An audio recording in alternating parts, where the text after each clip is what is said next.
Houston Chronicle meteorologist Justin Ballard tells us how storms might disrupt some Houstonians' weekend plans. Houston Matters with Craig Cohen is a production of Houston Public Media with support from Baylor College of Medicine. Also this hour, the Museum of Fine Arts Houston is offering an outdoor film series with time travel on its mind. It starts tonight with the first time travel movie most of us think of. We'll learn more from MFAH's Marian Luntz. Plus, we preview Monday's Houston Theater District Open House, and we contemplate intrigues in the news on the good, the bad, and the ugly. We'll start with a news update from NPR and News 88.7. Stay with us.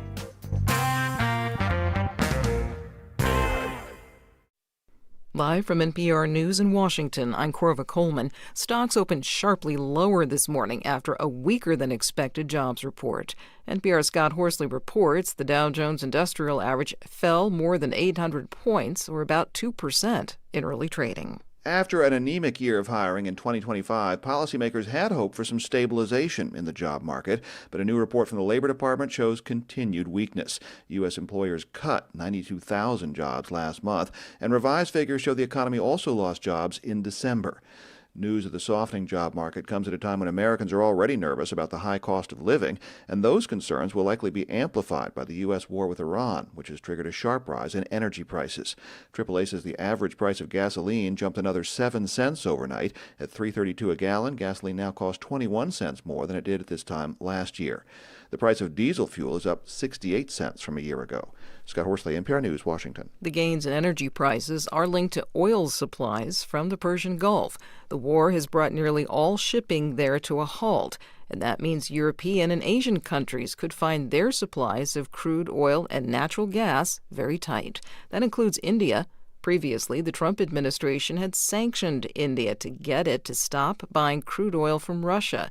President Trump wanted to cut off funding for Russia's war in Ukraine. Now, Energy Secretary Chris Wright says the Trump administration is giving India approval to purchase Russian oil for 30 days. We've reached out to our friends in India and said, buy that oil, bring it into your refineries. That pulls stored oil immediately into Indian refineries and releases the pressure on other refineries around the world to buy oil that they're no longer competing with the Indians for in that marketplace. The Trump administration and India only resolved some of their trade differences a few weeks ago. As Israel and the U.S. continue the offensive in Iran, the World Health Organization says an estimated 100,000 people have fled Iran's capital, Tehran. Some people have made their way overland to Turkey, NPR's Ruth Sherlock reports. The people coming out of Iran look grey-faced and pallid from the terror they've experienced this past week. They bring with them stories of airstrikes hitting close to their cars as they journeyed out of the country, of intense bombardments in the cities that they've come from. Many with stories of civilian casualties, saying these airstrikes are landing in dense residential neighborhoods. There are also many people going back into Iran. Scared, of course, they say, to go back into a country at war, but with communications largely down, they need to know if their loved ones are safe, and going back is the only way to reach them. Ruth Sherlock, NPR News on the Turkish-Iranian border. You're listening to NPR News from Washington. Live from News 88.7 in Houston, I'm Alexandra Hart. Houston's Solid Waste Department has postponed a major change to its heavy trash program. To alleviate chronic service delays, the city planned to move from a regular schedule to an on-demand program. Now, as News 88.7's Dominic Anthony Walsh reports, the delay comes as the city's 311 center saw a spike in service requests. Under the on-demand program, each household would be able to request heavy trash service up to 4 times a year. Councilmember Amy Peck supports the shift, given the chronic problems with the monthly service model. Can't get much worse than it is now, so let's try some things out and see if we can get better services for our residents. The shift was set to take place this week, but a solid waste spokesperson tells us it's delayed and did not answer questions about a new timeline. Over the past 4 weeks, the city's 311 center reported more than 2,600 service requests for missed heavy trash pickup, up from about 1,200 over the same time period last year. I'm Dominic Anthony Walsh, News 88.7. Six Flags announced it's selling 7 of its theme parks, including Schlitterbahn in Galveston. News 88.7's Juliana Washburn reports. Six Flags officials say that the over $300 million sale puts them in a better financial position. They also say it'll help them improve the guest experience by allowing them to focus on their remaining 34 parks. Six Flags is selling the parks to Missouri-based ERP Properties, who plans to partner with Enchanted Parks to run the Galveston location. Schlitterbahn Galveston will continue to operate as normal through the 2026 season, which starts on May 2nd. From the Galveston County Bureau, I'm Juliana Washburn, News 88.7. Houston police say one man was taken to the hospital last night after being shot on a Metro rail platform in Midtown. The shooting happened just after 7 p.m. yesterday near the intersection of Main and Berry. HPD Lieutenant Larry Croson said 2 officers were working a security detail nearby when they heard gunshots. They learned that the victim and another man were seen arguing immediately before the shooting. Additional details about what led up to the events are unknown. As of last night, no suspect was in custody. It's 76 degrees right now and mostly cloudy on the University of Houston campus. I'm Alexandra Hart, News 88.7. This is Houston Matters. I'm Craig Cohen. Good morning. Thanks for joining us here on News 88.7 and Houston Public Media's YouTube channel.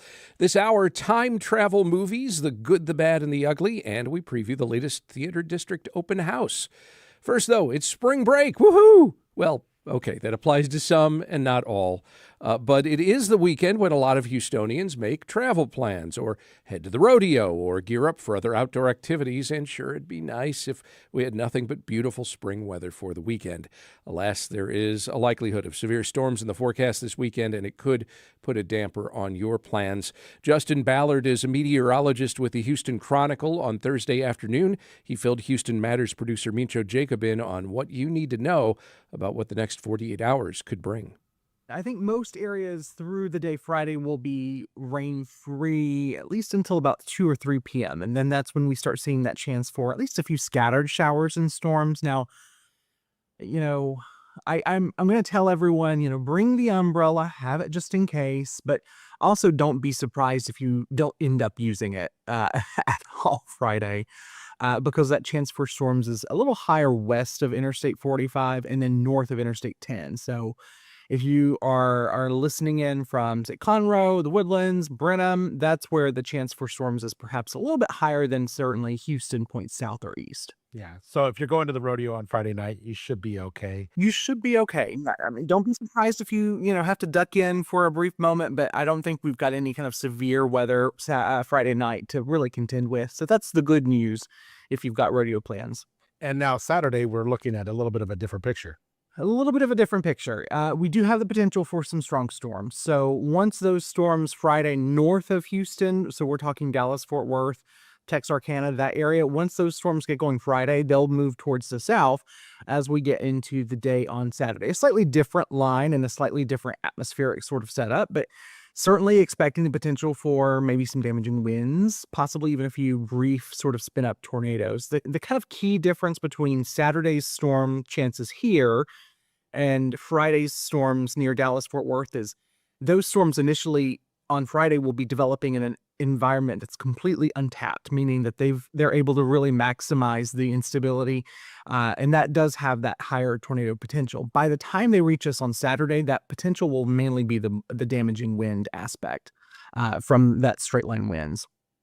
And a lot of folks are going to be traveling this weekend. It's the start of spring break for a lot of families. So if folks are traveling, to say that faraway place of Dallas on Friday night, should they be aware of anything driving outside of Houston? They really should, especially I think after 6 p.m. That's when storms really look to get going Friday from Dallas, Fort Worth to Texarkana. So if you're heading that way for spring break, I know these storms are like, gosh, could we have better time for storms? Unfortunately, they are coinciding with when a lot of people are heading out of Houston for spring break. But the good news is, I think once we get into, especially after, say, midnight Friday into Saturday morning, the storm potential there should start to wind down a little bit. And then we have to watch that line as it approaches our area Saturday afternoon here in Houston. So maybe wait till Saturday if you're driving up that direction. I mean, if you could, yeah, I would certainly if I had my choice of druthers, would I rather risk driving up to Dallas-Fort Worth Friday when there's potential for tornadoes, or would I rather wait until that line of storms blows through our area with that damaging wind risk? I would probably wait until Saturday evening or even Sunday if possible. And what does Sunday into Monday look like? Sunday into Monday looks a little bit better. Now, we may hold on to that risk for some showers and even a few thunderstorms. Right now, it really depends on where that frontal boundary just kind of hangs out. So the storm chance Saturday comes from that slow-moving, sluggish, as I've described it multiple times, cold front. Where exactly that front settles, I think, is going to determine where more storms are possible on Sunday. But I think right now the biggest chance is going to be mainly south of Houston on Sunday. Still holding on to the risk for some showers again, Sunday into Monday. But overall, I think the window for severe weather is really going to be focused on that Saturday afternoon time period. Right. And we are in a drought here in Texas for big portions of it. Can we expect to get a little bit of relief from that, either with what's coming this weekend or even beyond into next week? We certainly can. Unfortunately, it's not going to be, widespread sort of relief. So, you may get 2 inches of rain at your house, but your neighbor down the street, a half mile may only get half inch to an inch. So it's certainly not going to be evenly distributed. But overall, I do think between this weekend's showery, stormy weather and some more storms by the middle of next week associated with yet another cold front, I think we'll see anywhere from 2 to 3 inches kind of widely spread across southeast Texas, which obviously that will not completely get rid of the drought that we've got or the deficit that we're running. We're running about a foot in some change, behind since October 1st. So since the start of the water year here in Houston. So we won't be seeing that much rain, thankfully, but we will see some, 2 to 3 inch rainfall totals kind of scattered about southeast Texas between now and say next Wednesday. Okay. And should we take anything from that?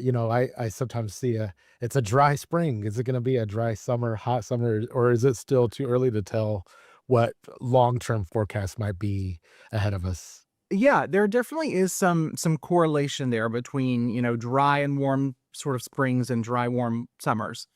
However, I would say it's a little too early to say. I think overall, our pattern going into the summer will certainly, we're used to the heat, right? But I really hope we do get in on some pretty rainy activity between now and say June 1st. Because if we get into a pattern where we don't have a lot of rain between now and then, it's just going to make things worse when we do start seeing those temperatures spike into the 90s. And we know the inevitable 100-degree days are coming too. So hopefully we're able to kind of catch up over the next couple of months. Obviously, we don't want that all at once, but catching up some over the next, so through the rest of spring would certainly be helpful as far as drought goes during the summer months. Right.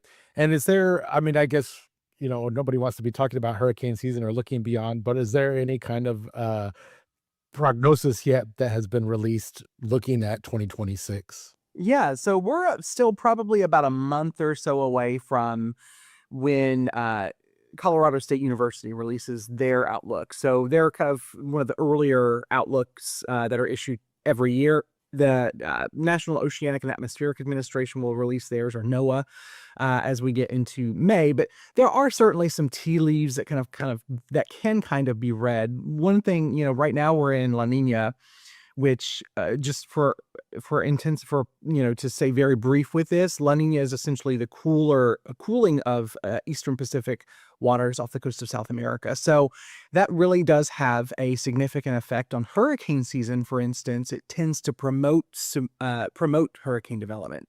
But we're heading out of La Nina and into kind of an INSO-neutral or neutral phase. And that also, obviously, there's a whole lot more INSO-neutral years than there are La Nina or El Nino years. So we do tend to see, hurricane landfalls more common during those neutral years. But again, it all kind of depends on the steering factors at play that are kind of leading up to that. So all of that is kind of a complicated way of saying, yes, we are too far out from really having a good idea of what hurricane season will bring. But right now, it certainly seems like a near normal to possibly above normal season is expected. I would be surprised if the atmospheric players at hand dealt us a below normal hurricane season, let's say. That's Houston Chronicle meteorologist Justin Ballard. He spoke Thursday afternoon with Houston Matters producer Mincho Jacob. Up next, Back to the Future and other time travel movies are on the bill for an outdoor series being presented by the Museum of Fine Arts Houston. We learn more as Houston Matters continues on News 88.7 and YouTube.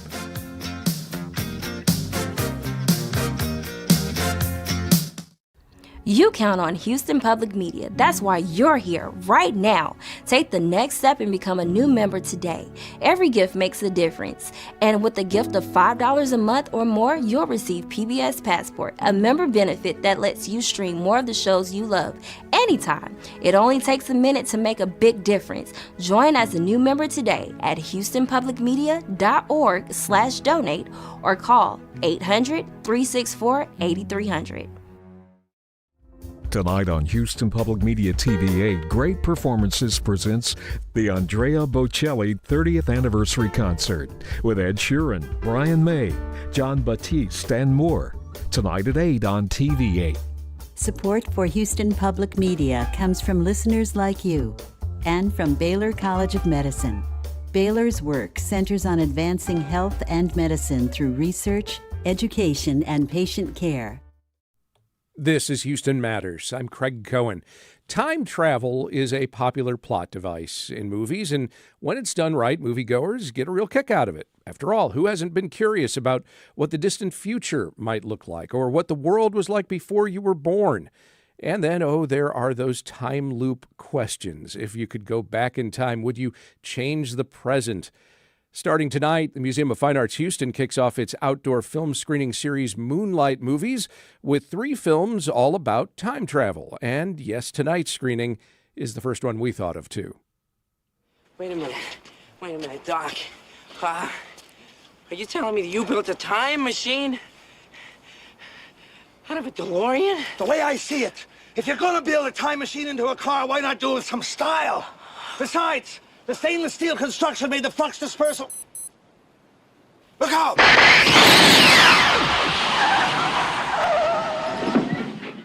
Yes, Doc, Marty, and the DeLorean in 1985's Back to the Future. To tell us about tonight's screening of that time travel classic and the other films in this month's series is Museum of Fine Arts Houston Curator of Film and Video, Marian Luntz. Hi, Marian. Hi, Craig. Nice to see you. Good Thanks for having me. Absolutely. Why did you decide to present some time travel films this month?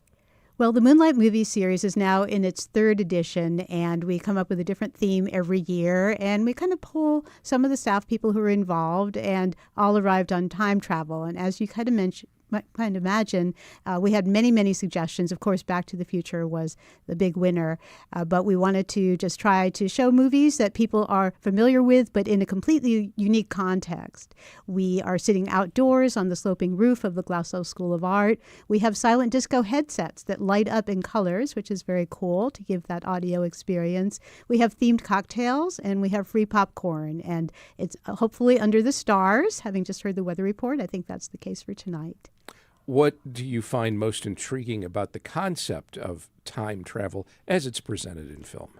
I think it's very relatable for people. You get engaged. It's always a great story.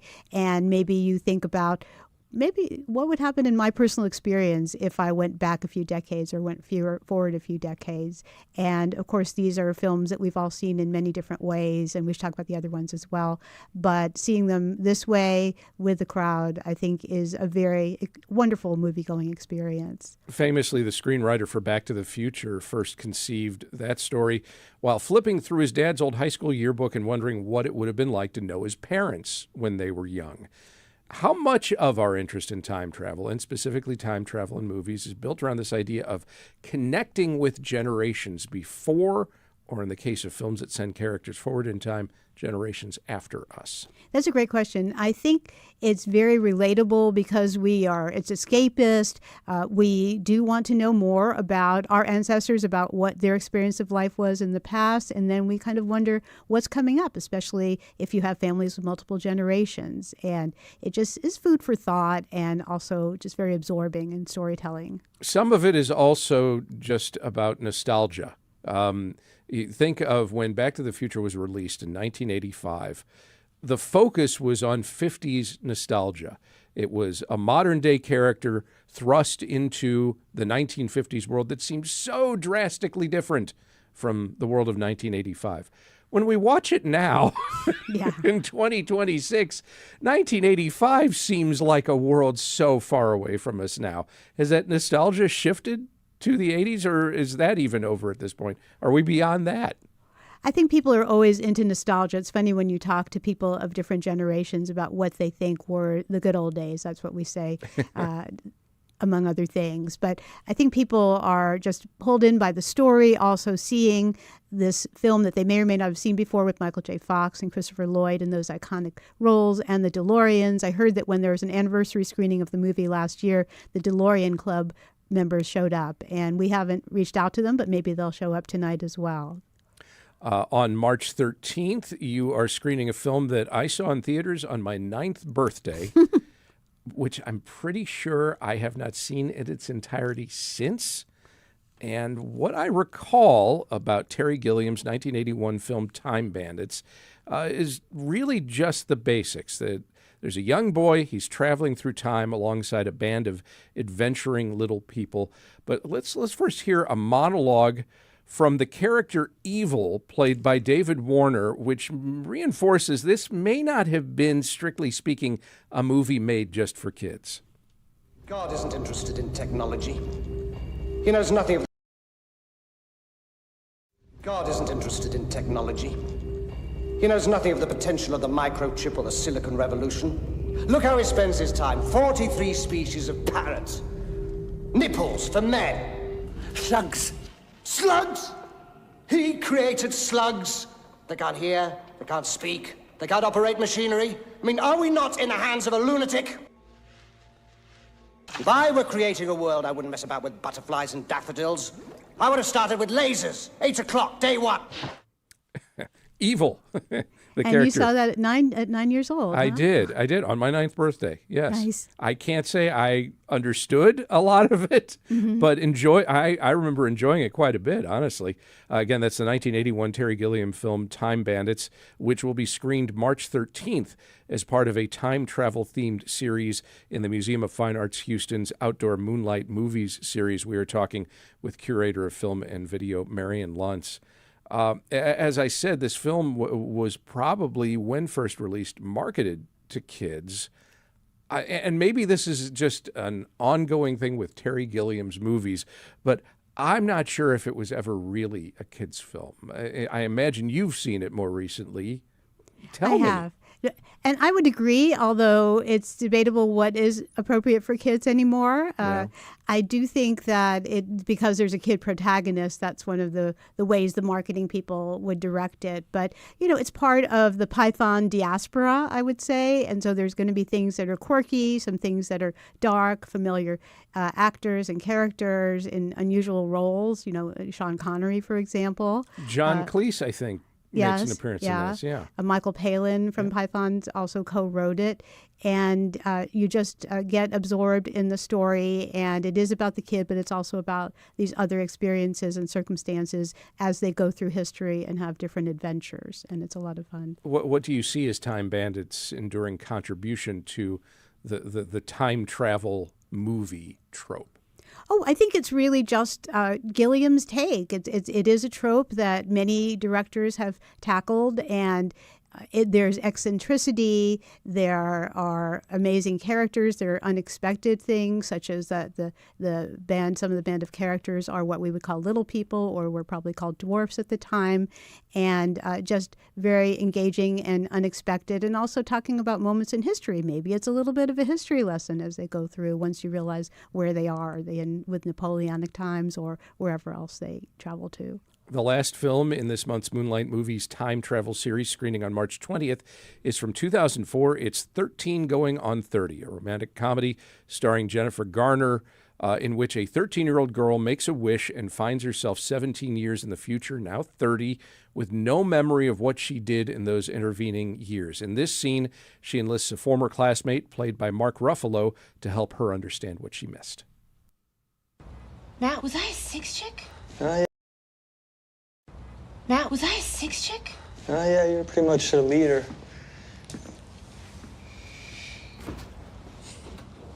There's Tom. I wonder what happened to her. Last I heard, you guys are still pretty good friends. I think you actually even work together. Lucy. Oh my God, yes. She's Lucy Wyman now. She looks so different. Yeah, she's pretty big into the whole plastic surgery movement. I was the prom queen. Yep. A scene from 13 going on 30, screening March 20th as part of MFAH's time travel-themed Moonlight Movies screenings. Okay, I have to admit something here. I've never seen this film. Well, you're welcome, as is everybody else, to come out to see any of these movies that we have over the next 3 Friday nights. So Houston's own Jennifer Garner in the starring role, and really we wanted to find a film for the time travel theme that had a female protagonist, because a lot of them skew male. And this was one that my colleague Tracy Stevenson is a big fan of, and I looked at it again and said, you're right, this really fits. And I think also it's relatable for women, for thinking about, what if I could have redone high school? Or what do I not remember about high school that I do or don't want to remember? Mark Ruffalo, who's been one of our great actors for many, many decades in a very sympathetic role, and really nice to see the two of them. But just thinking, there are so many movies that are set in high school experiences, but thinking about what happens later, what she became, and what she might want to do differently about her life. Yeah, and it is an interesting way to set that up, making it a movie about a 13-year-old who wakes up as a 30-year-old, and those 17 years have taken place. She just doesn't remember them. Mm-hmm. Yeah. That's a great concept. It's a little bit of a reverse of the premise that we see a lot of films. Yeah, usually it's the adult. They start off with as the adult, and suddenly they're back in time as the child, or something like that. Like it was 18 again, 17 again. Mm-hmm. Both of, actually, I think both of those were films. Boy, there have been a lot of these movies, haven't there? It's true. We had a very, very long list. We're really happy with the ones that we have settled on. And I wanted to quickly mention a couple of the themed cocktails, because we will be serving cocktails themed to the movies. Ahead. So for Back to the Future, we have the McFly, the Flux Capacitator, and Great Scott. For Time Bandits, we have Time Hole, the Supreme Being, Lasers, 8 o'clock Day 1. And if you come to 13 going on 30, you can enjoy a Razzle Dazzle Martini, 30 Flirty and Thriving, or Pina Colada Not Virgin. Okay. Cheers. Hey, if you were ever to make a time travel movie that was set here in Houston, what eras would you like to compare? Okay, I immediately went to seeing the Astros in the Astrodome when you were talking about that. So that was I had just moved here from New York and was going to games, and it was such an amazing edifice and such a fun experience to see baseball there. So maybe 70s, 80s would be interesting for me, but maybe earlier, because especially during rodeo season, we're hearing a lot about our city's Western heritage, and there was a lot that was happening here that maybe resonates during this time of year, but maybe not other times of year, about what our city was about in the early parts of the last century and so forth. I do like your idea of going back to the 70s or 80s and checking out Astros games, maybe during the rainbow uniform era, somewhere in that stretch, and then go ahead. I don't know how many years we need to go, 100 years? I'm not sure, to find out what happened to the Astrodome. Still an ongoing discussion. That's right. The Museum of Fine Arts Houston kicks off its outdoor film screening series. It's called Moonlight Movies, with 3 films all about time travel, including tonight's screening of Back to the Future. What time is that? It's at 8 o'clock, and we open for seating at 7. And where is that again? It's actually in the Sculpture Garden is the best way to describe it. It is the amphitheater at the Brown Foundation Plaza. So you can park under the Glassell School of Art and just come upstairs, and you'll find us. And then the other screenings, next Friday, it's Time Bandits.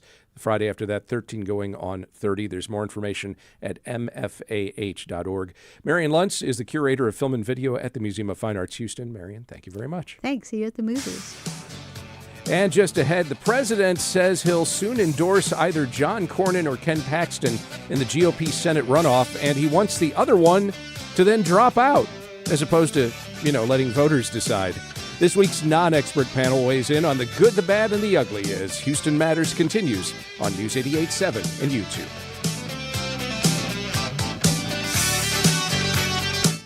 It's not just your car. It's the one that brought your kids home from school, took you cross-country, held memories, laughter, even a few breakdowns. When it's time to let go, give your car a new purpose. Donate it and turn memories into meaningful support for this station. Plus, you'll enjoy free and easy pickup, potential tax benefits, and a simple donation process. Your gift supports the programs you and your family love. Donate today and help keep public media strong. Call or donate online. On News 88.7. Support comes from UT Health Houston, Houston's health university, where education, research, and patient care come together to help advance health and improve lives in Houston and beyond. More at uth.edu/manyfaces. Support for Houston Public Media comes from Metro, introducing the Ride Metro Fare Card. The Ride Metro Fare system replaces the Metro Q Fare Card for bus and rail fares. Details at ridemetro.org/fare system.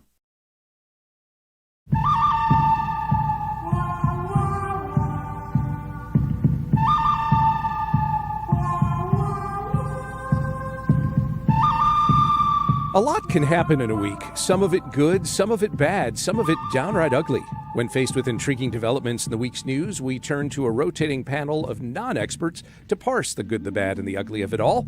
On today's panel, Jennifer Hadayia, Executive Director of Air Alliance Houston, Jessica Brown, Co-Director of Station Theater, and Mustafa Tameez, Media and Public Affairs Consultant and the CEO of Outreach Strategists. Jennifer, Jessica, Mustafa, welcome to Houston Matters. Thank you. Good morning. Panel President Trump Wednesday said he would soon endorse a candidate in the Texas U.S. Senate runoff between incumbent Senator John Cornyn and Texas Attorney General Ken Paxton. And the president is free, of course, to endorse who he wants. He does so often. But what drew the ire of some was his call on the candidate he will not endorse to, quote, drop out for the good of the party. Technically, either candidate could choose to suspend their campaigns prior to the May 26th primary runoff election, but the president does seem to be essentially saying he should decide who wins the nomination, not the voters. A bridge too far for some, a nothing burger for others. Is it good, bad, or ugly for you, Jennifer Hadayia?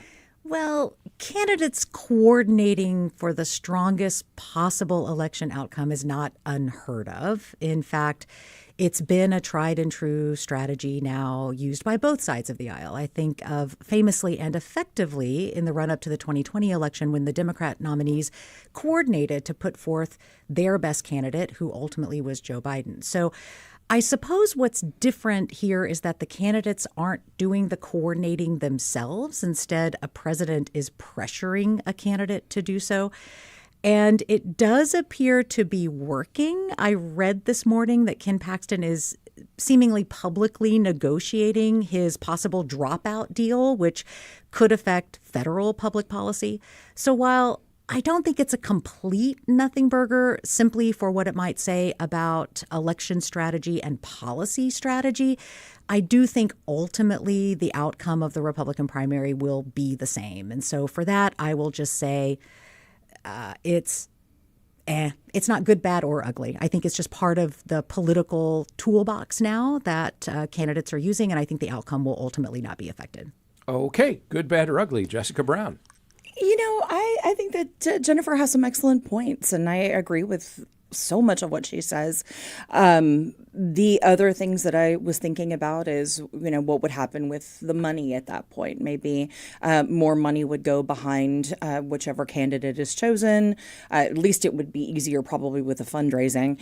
And then, you know, also the PR side of things. They're getting in the news again because of this. So it's kind of interesting. And again, I don't know that I agree. I don't think it's necessarily good, bad, or ugly. It just seems like the way things are these days. You bring up the money, and when we talk about the money in this particular race, it's already the most expensive race of its kind ever. Mm-hmm. So it's not a small amount probably that would otherwise be spent over the next several weeks. I would agree with that completely. All right. Good, bad, or ugly. Mustafa Tameez. Ugly. Ugly. Right? Look, tell us what you really feel. Yeah, look, I mean, you know, President Trump is consistent. He has always said that he knows best and that he's the only one that could fix it. And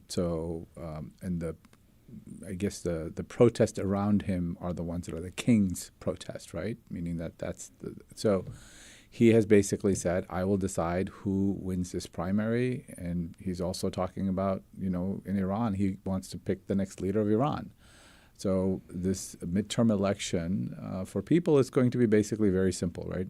If you want to put both public policy, both domestic and foreign, in the hand of one person who basically says they alone are the ones that can fix it, if you have confidence in that person's decisions, if you have confidence in President Trump, then you should vote for everybody who is going to support him 100% blindly.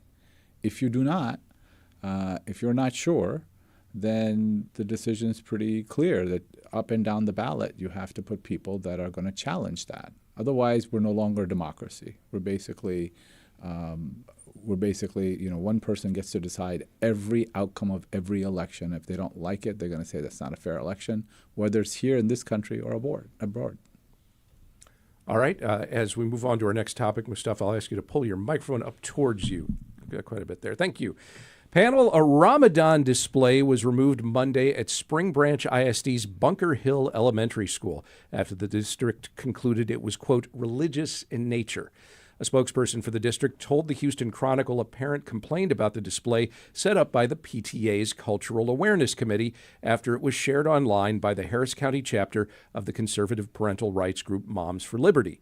The school's decorated for the Islamic holy month in past years, though this year's display was apparently larger. The committee also put up decorations for Christmas and Hanukkah this past year without complaint. Parent Kaf Al-Ghazal told the Chronicle's Hajra Jalani of the display, quote, my kid felt seen. That's all it was supposed to be. Bunker Hill wanted that. Spring Branch doesn't want that, unquote. Also on Monday, the Spring Branch ISD board unanimously voted down a parent's call to either remove state-mandated Ten Commandments displays from schools or adopt a policy showcasing texts from other faiths. Spring Branch ISD has a Ramadan display removed from one of its grade schools. Is this good, bad, or ugly? Jessica. I definitely think this is bad. I believe that we should be able to celebrate all different cultures and have kids learn about all different cultures. That's the way that we become more supportive of each other as a community. And it's just, it's very sad to see politics coming into that, especially whenever we already have things in like, the Ten Commandments in the classroom. Not to pull out, it's not fair, but, I would really like to see more representation. And I know that whenever I came from a very small town, and whenever I started looking at world mythology and exploring different ideas, it changed my world and it changed the way that I thought about everything. And so I think that access to that type of information and celebrating different cultures is absolutely amazing. So to have that removed, I think, is bad. Okay, good, bad, or ugly, Mustafa. I'm on the ugly track today, I think. I like it. I support this. Look, we're a nation of immigrants founded on religious freedom. And now we're questioning whose religious freedom and which immigrants are acceptable. And that, has been a debate in our nation's history for the longest time. And I think up until recently, we all thought we were making progress. We thought we were moving forward. We were becoming more inclusive. And there's a clawback of that happening right in front of our eyes. On the one hand, the state legislature is voting to put the Ten Commandments on every classroom. On the other hand, they're saying, all other faiths, you got to move your stuff out. So that's not religious freedom, the way I read it, right? And I think that this is more of a solace moment for us. And I'm actually celebrating Ramadan now. I'm fasting, and what we're taught is that it's not just the holding back from water and from food, but it's to be more God conscious throughout the day. And so celebrating someone else's faith does not diminish yours. Mm-hmm. And if you ever feel like by someone celebrating their faith, it's going to diminish your faith, the question is, how much faith do you actually hold that you're threatened by someone else's practice? You would think that if you celebrate your faith ardently, then you could understand why others would too. right? I mean, that you would think that the person would give grace to others because they're faithful. So that is something that's never reconciled in my mind, that if you're a person of faith, you should understand how others would want to celebrate theirs. And so, I was saying ugly and fugly. I just don't know what else I don't know how to elevate the ugliness in this thing. It's a month of Ramadan, so I'll hold back. Okay. Good, bad, or ugly, Jen? You know, Mustafa, what you're saying reminds me of a saying that says, when you have only experienced privilege, equality feels like oppression. And I think this is an example of that single person intolerant privilege that has been questioned by inclusion. And when someone feels threatened by inclusion, I agree wholeheartedly. It is ugly, all caps, full stop. What I think is also ugly is that it's not wholly unpredictable, right? This single person intolerance outrage has happened before.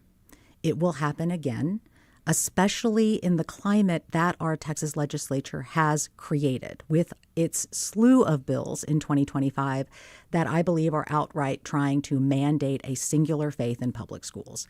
So in this particular example, I think Spring Branch ISD, if you're watching, if you're listening, had a chance to be brave, had a chance to reject the hypocrisy of the policy decisions that Mustafa's mentioned, the rejection of Ramadan, but the embracing of the 10 Commandments, the acceptance of other holidays being celebrated, but the exclusion of Islamic schools from the Texas School Voucher Program. I think this was an opportunity for the school district to step up and say that we recognize all of our families and the holidays that they observe.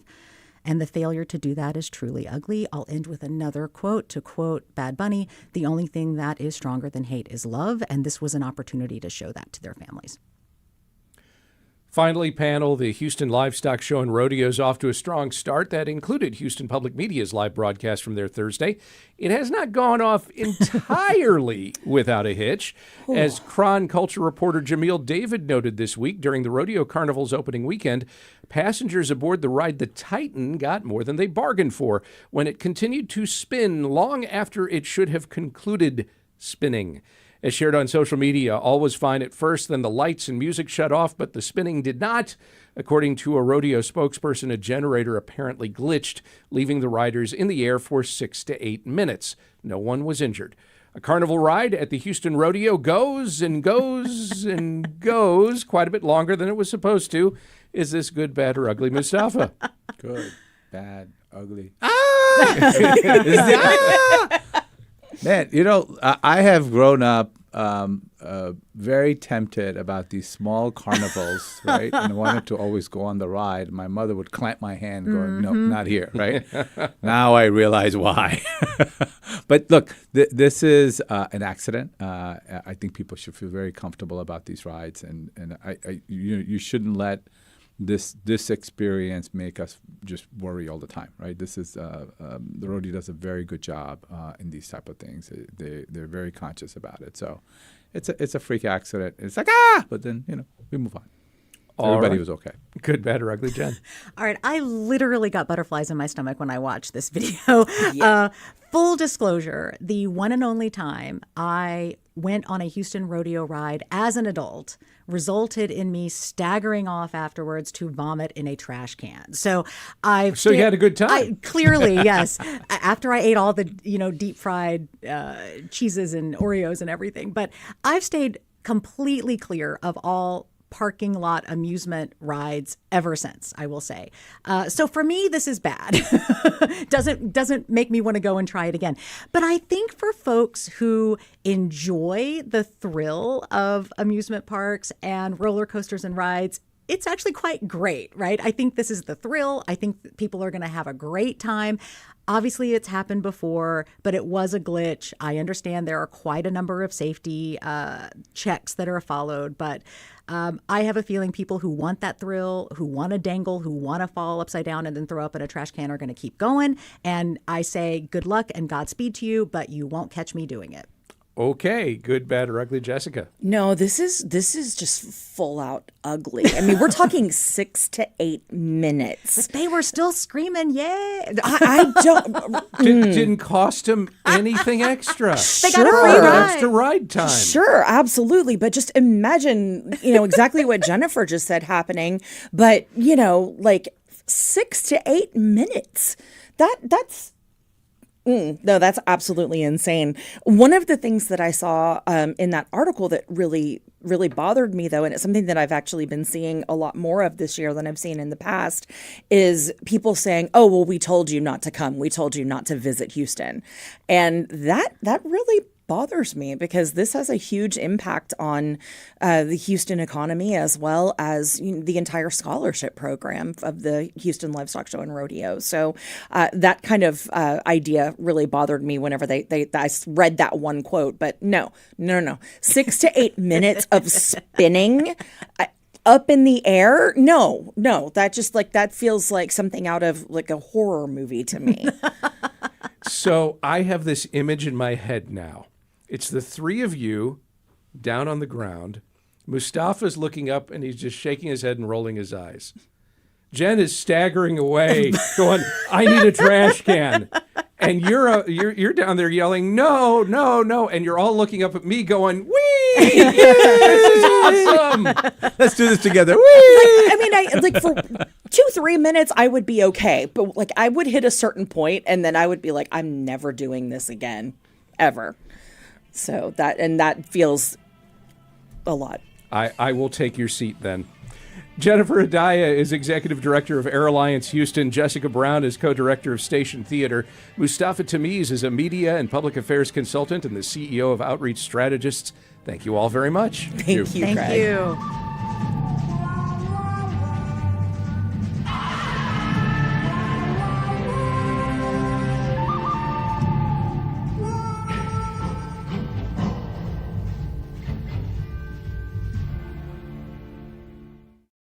Hello, I'm Nicole Bergers, and I'm a beekeeper with B2B Honey Collective.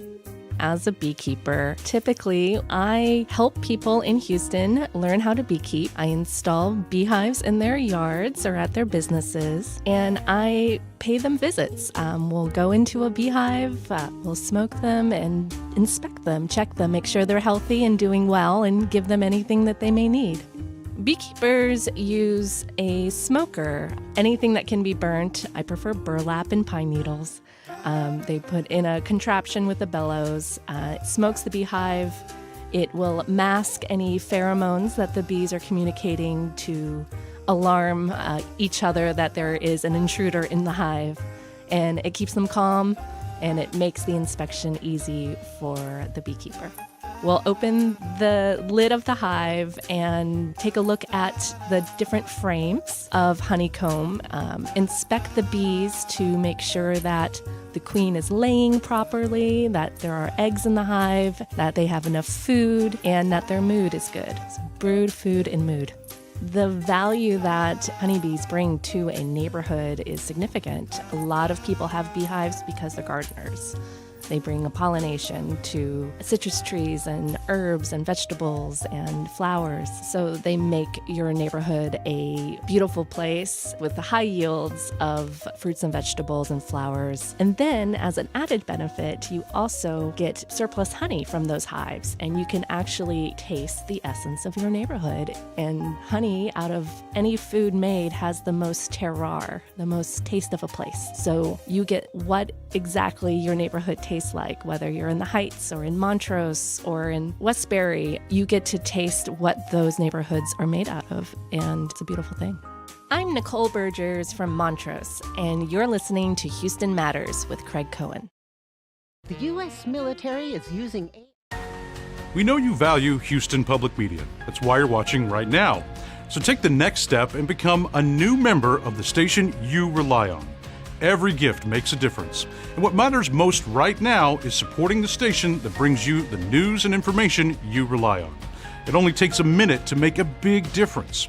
So join as a new member today at houstonpublicmedia.org/donate or call 800-364-8300.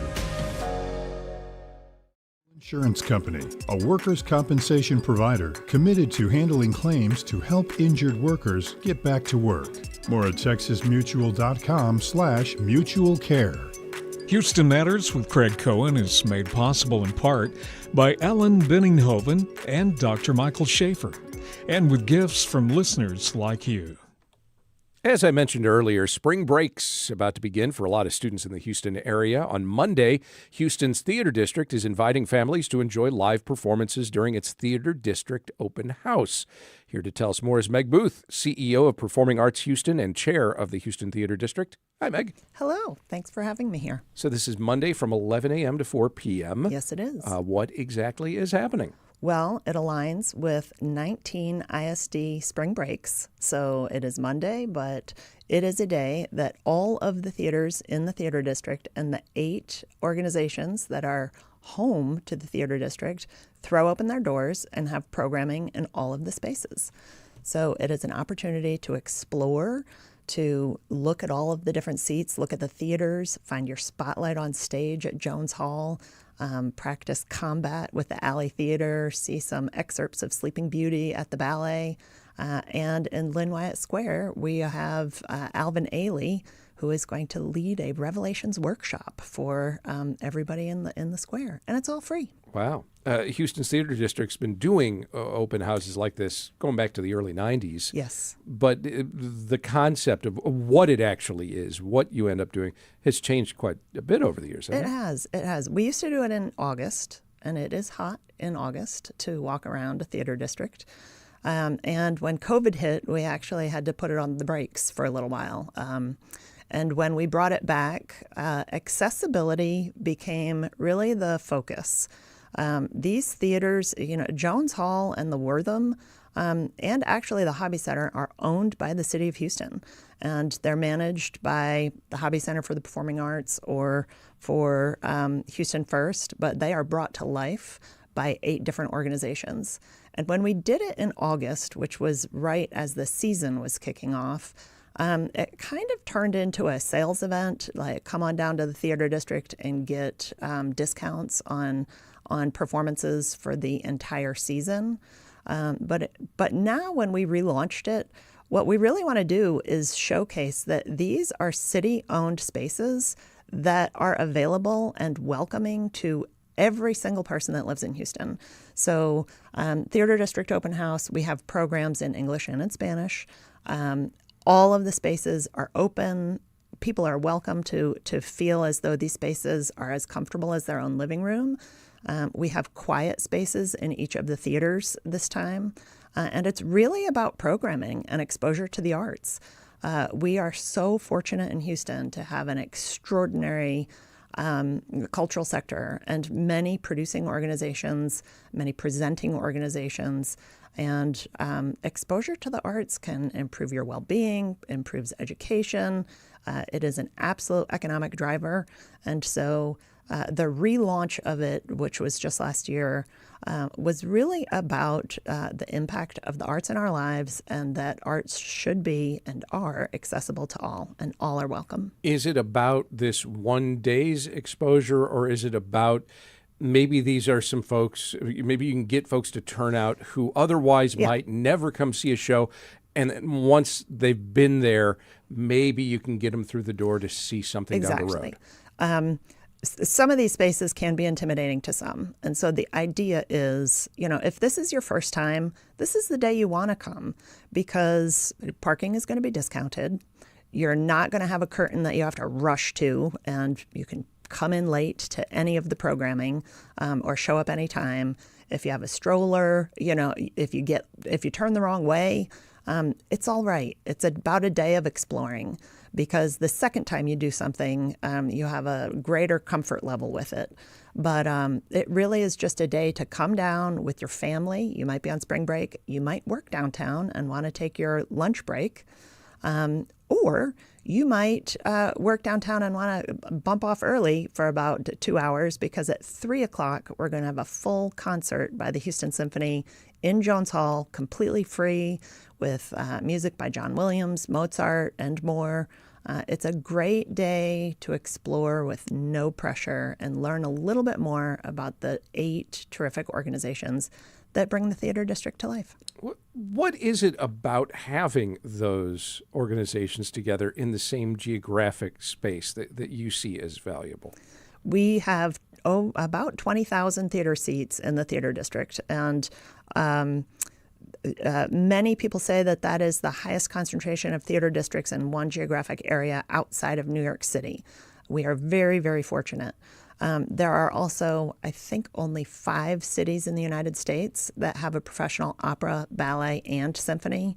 And not only do we have those 3 organizations, but we have 5 others that bring some of the best artists from around the world, the most exquisite Broadway touring shows, musical theater that we produce right here with Theater Under the Stars, extraordinary jazz and chamber with Da Camera. We really have an almost embarrassment of riches when it comes to the very exquisite arts organizations that provide experiences and arts exposure to Houstonians. Is it just about performances, or I'm thinking about you're setting up this open house intentionally at the start of spring break for HISD. Are you also trying to get families to come by so you can get kids the opportunities to learn about theater classes, for example? Of course. And every single one of these organizations has programs off the stage in addition to on the stage. So again, like exposure to the arts, arts learning improves test scores, improves aspiration to go to college. It reduces depression rates. Even it is a multi-generational day, it reduces dementia rates, exposure to the arts. But open house, we will have an instrument petting zoo. So children, grandparents, parents can, with the Houston Symphony, explore instruments that they've never held before, make noise on these instruments. The Alley Theater is going to give a stage combat courses. Tuts has extraordinary education programs at multiple schools and locations, and so they're going to give a bunch of classes. The Houston Ballet is going to be giving ballet classes and movement classes throughout the day. So it's a really hands-on experience where you get to not just sit in a theater and see or hear art, but you actually get to physically participate in it. Houston's Theater District Open House is Monday from 11 a.m. to 4 p.m., again with activities and performances at, among others, Alley Theater, Hobby Center, Jones Hall, Houston Ballet Center for Dance, Wortham Theater Center, Lynn Wyatt Square, all of those locations. There's more information at houstontheaterdistrict.org. Meg Booth is the CEO of Performing Arts Houston and chair of the Houston Theater District. Meg, thank you. Thank you, Craig. And that will do it for today's show. The Houston Matters team includes Michael Haggerty, Joshua Zinn, Brenda Valdivia, Mincho Jacob, and Laura Walker. Tom Carter was our technical director today. On Monday's show, we'll welcome your gardening questions for Meg Tapp from the Garden Club of Houston. You can send them now or through the weekend to talk@houstonmatters.org. Also, the Houston Chronicle's Jonathan Alexander joins us to discuss the Texans' strong need to significantly improve the club's offensive line. I'm Craig Cohen. Have a great weekend, then join us Monday for those and other Houston Matters.